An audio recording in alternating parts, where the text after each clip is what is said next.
तो आज हम सीखने वाले हैं इस वीडियो क्लास में समांतर श्रेणी पर आधारित कुछ प्रश्नों को। जैसा कि हमने समांतर श्रेणी पर आधारित इंट्रोडक्शन वाली वीडियो को बनाया हूं, तो आप उस वीडियो को नहीं देखे हैं तो सबसे पहले आप उस वीडियो को देखें, और उसके बाद इस वीडियो में हम समांतर श्रेणी पर आधारित बहुत से बेसिक से लेकर एडवांस तक के प्रश्नों को बताऊंगा। तो चलिए अब शुरू करते हैं सीधे प्रश्नों से ही। तो फर्स्ट प्रश्न आपके स्क्रीन पर आ रहा होगा, पढ़ेंगे। पहला प्रश्न है, निम्नलिखित में कौन समांतर श्रेणी में है? समांतर श्रेणी में होने की दशा में प्रथम पद, पादांतर एवं अगले तीन पदों को ज्ञात करें। इसे यहाँ पर दो प्रश्न दिया हुआ है, बारी बारी से हम प्रश्नों को लिखेंगे। फर्स्ट प्रश्न है 2, 5/2, 3, 7/2। तो इस प्रश्न का सबसे पहले देखेंगे कि समांतर श्रेणी में है या नहीं। समांतर श्रेणी में होने के शर्त क्या है? D1 बराबर D2। अगर सर्वांतर दो सर्वांतर बराबर हो जाए तो वे AP में होंगे, अन्यथा नहीं। हमने कल यही बताए थे समांतर श्रेणी में होने के लिए शर्त। तो पहला प्रश्न है 2, 5/2, 3, 7/2 ... यह AP में है या नहीं, इसको जांच करना है। AP में होने के शर्त क्या है? D1 बराबर D2 है तो AP में होगा, अन्यथा नहीं। तो यहाँ सबसे पहले D1 और D2 निकालेंगे। उससे पहले यहाँ पर इसमें प्रथम पद भी ज्ञात करने के लिए बोल रहा है। तो प्रथम पद को A1 से सूचित करते हैं। A1 का मान हो जाएगा 2, और सर्वांतर ज्ञात करेंगे। D1 बराबर सर्वांतर होता है A2 माइनस A1, यानी दूसरे पद में से पहले पद को घटाएंगे तो सर्वांतर का मान होगा D1 बराबर A2 माइनस A1। A2 का मान है 5/2 माइनस A1 का मान है 2। यहाँ से घटाएंगे 2, 5 माइनस 4 यानी 1/2, यानी D1 का मान आया 1/2। और इसी तरह से D2 निकालेंगे। D2 का फॉर्मूला होता है A3 माइनस A2। A3 यानी तीसरा पद 3 है और दूसरा पद 5/2 है। यहाँ पर घटाएंगे 2, 2 3 6 माइनस 5 दूना 10, 2 एकम 2 यानी 6, यानी 5 ही होगा। 6 में से 5 जाएगा 1/2, यानी D2 का मान भी 1/2। चूँकि यहाँ पर D1 बराबर D2 है, अतः दिए गए यह AP में है, अतः यह AP में है। AP में होने का शर्त क्या है? D1 बराबर D2 अगर आ जाए तो यह AP में होगा, अन्यथा नहीं। तो यह D1 और D2 एक दूसरे के बराबर है, तो इसलिए यह AP में है। AP में जब है तब इसमें कह रहा है प्रथम पद ज्ञात करने के लिए। तो प्रथम पद ऑलरेडी ज्ञात किए 2 है। उसके बाद पदांतर यानी सर्वांतर का मान 1/2 है। उसके बाद एवं अगले तीन पदों को ज्ञात करें। तो यहाँ पर 1, 2, 3, 4 पद तक दे रखा है। इसके अगले तीन पद और ज्ञात करेंगे तो 4 तक दे रखा है, यानी A5 और A6, A7। इस तरह से अगले तीन पदों को ज्ञात करेंगे। और A5 को व्यापक रूप में हम कैसे लिखेंगे? तो A5 को हम A+4D लिख सकते हैं। A+4D, A का मान यानी प्रथम पद है 2 और +4 और सर्वांतर 1/2 है, तो 2 + 2 4। A6 को A+5D, A का मान 2 + 5 गुना सर्वांतर 1/2, 2 + 5/2 कितना होगा? 2, 2 दूना 4 + 5 बराबर 9/2। और इसके बाद A7 को हम लिख सकते हैं A+6D। A का मान 2 + 6, D का मान 1/2। ये 2 3 से कट जाएगा, 2 3 5, यानी अगले तीन पद भी ज्ञात हो गया। अगला तीन पद क्या क्या आया? 4, 9/2 और 5। इस तरह से प्रश्नों को हम ज्ञात करेंगे। का दूसरा प्रश्न है 1 का स्क्वायर, उसके बाद 3 का स्क्वायर, 5 का स्क्वायर, 7 का स्क्वायर ... इस तरह से है। इसमें AP ज्ञात करेंगे। AP ज्ञात करने के लिए यह AP में है या नहीं उसको फाइंड करने के लिए सबसे पहले यहाँ पर प्रथम पद ज्ञात कर लेते हैं। प्रथम पद भी निकालने के लिए बोल रहा है। प्रथम पद को A1 से सूचित करते हैं। A1 1 का स्क्वायर बराबर 1, और सर्वांतर को D से सूचित करते हैं, यानी D1 निकालेंगे A2 माइनस A1। A2 का मान होगा 3 का स्क्वायर माइनस 1 का स्क्वायर। 3 का स्क्वायर 9 में से 1 जाएगा 8, यानी सर्वांतर D1 का मान आया 8। एंड D2 निकालेंगे उसी तरह A3 माइनस A2। A3 यानी तीसरा पद 5 का स्क्वायर और दूसरा पद 3 का स्क्वायर। 5 का स्क्वायर 25 माइनस 3 का स्क्वायर 9, 25 में से 9 जाएगा 16। इस तरह से D1 का मान आया 8 और D2 का मान आया 16। तो यहाँ पर D1 बराबर, चूँकि यहाँ D1 बराबर D2 नहीं है, इसलिए यह अतः यह AP में नहीं है। अगर यहाँ पर D1 बराबर D2 आता तो AP में होता, यहाँ पर AP में नहीं है तो इसके अगले 3 पद भी नहीं ज्ञात कर सकते हैं। अगर AP में रहता तो आगे अगले 3 पद ज्ञात करते या प्रथम पद ज्ञात करते, लेकिन यहाँ पर AP में नहीं है इसलिए हम यहीं तक D1 और D2 निकाल के छोड़ देंगे, बराबर नहीं है इसलिए आगे नहीं निकालेंगे। देखेंगे किसी समांतर श्रेणी के 3 क्रमागत पद 5x + 3 8x तथा 9x + 3 है तो x का मान ज्ञात कीजिए। x का मान ज्ञात करने के लिए यहाँ पर 3 संख्या दे रखा है और बोल रहा है कि यह एक AP में है। तो सबसे पहले लिखेंगे कौन कौन सी संख्या दिया है। प्रथम संख्या है 5x + 3, दूसरा है 8x, तीसरा है 9x + 3। ये बोल रहा है कि यह AP में है तो x का मान ज्ञात करें। x बराबर 1 यहाँ पर ज्ञात करेंगे कैसे, यह एक दूसरे के AP में है, AP में है इसलिए सार्वंतर ज्ञात करेंगे। D1 बराबर A2 - A1 होता है, यानी दूसरा पद में से पहले पद को घटाएंगे सार्वंतर आएगा। A2 यानी दूसरा पद 8x माइनस A1 प्रथम पद है 5x + 3 इस तरह से। और D2 बराबर होगा A3 - A2, A3 यानी 9x + 3 में से 8x को घटाएंगे। और हम जानते हैं कि यह प्रश्न में ही दे रखा है कि यह AP में है तो D1 बराबर D2 होगा। चूँकि यह AP में है इसलिए D1 बराबर D2 होगा। तो हम यहाँ पर D1 का मान है 8x - 5x + 3 और D2 का मान है 9x + 3 - 8x। यहाँ पर कैलकुलेशन करेंगे 8x - 5x - 3 बराबर 9x में से 8x को घटाएंगे तो x + 3 बचेगा। अब यहाँ से 8 में से 5 जाएगा तो 3x - 3 बराबर x + 3 इस तरह से आएगा। और x को इस साइड करेंगे 3x + 1x, 4x बराबर 3 + 3 बराबर 6 यानी 4x बराबर 6 या x बराबर 2 दूना 4 2 तिया 6 यानी x बराबर 3/2 आया। और यही मान ज्ञात करना था। इस प्रश्न है यदि AB से समांतर श्रेणी में हो तो सिद्ध कीजिए A - C का होल स्क्वायर बराबर 4 × B² - AC। क्या सिद्ध करना है पहले इधर लिख लेंगे। A - C का होल स्क्वायर बराबर 4 × B² - AC सिद्ध करना है। और ABC बोला है कि समांतर श्रेणी में है यानी AP में है तो उसके लिए D1 निकालेंगे। D1 बराबर A2 - A1 यानी B में से A को घटाएंगे। और उसी तरह D2 यानी तीसरे पद में से दूसरे पद को घटाएंगे A3 - A2 यानी C - B। और चूँकि यह AP में है तो D1 बराबर D2 होगा। D1 का मान B - A और D2 का मान C - B।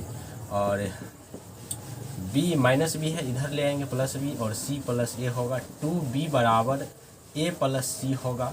अब यहाँ पर दोनों ओर वर्ग करेंगे क्योंकि वर्ग के रूप में लाना है A - C का होल स्क्वायर और 4 × B² - 4 AC लाना है तो उसके लिए दोनों ओर वर्ग करना पड़ेगा।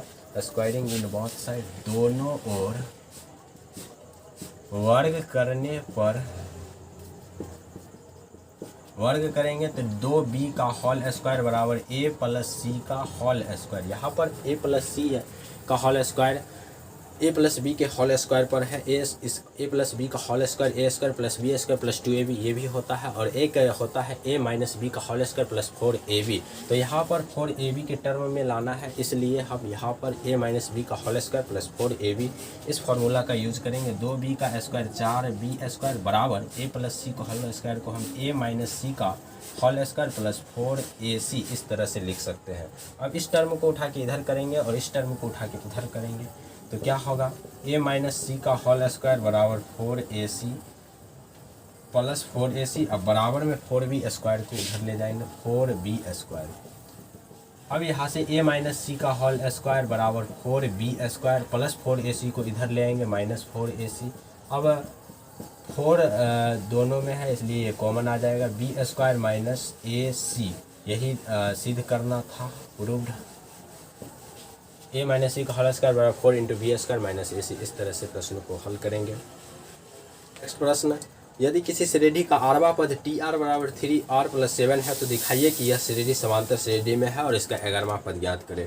तो TR बराबर दे रखा है TR बराबर 3R + 7 और इसको बोला है कि दिखाइए यानी सिद्ध कीजिए कि यह AP में है। AP में है उसके लिए आर का मान 1 2 3 4 जितना पद इच्छा हो उतना पदों तक ले लेंगे। तो 4 पद तक लिए हैं तो आर के जगह 1 रखेंगे तो T1 का मान आएगा 3 गुना 1 3 7 + 3 10। T1 का मान आएगा 10। T2 का मान आएगा 3 दूना 6 7 6 13। T3 का मान आएगा 3 3 9 7 7 14 2 16। T4 का मान आएगा 4 3 12 12 7 19। इस तरह से 4 पद आ गया T1 T2 T3 T4 या A1 A2 A3 A4 ये पद हैं।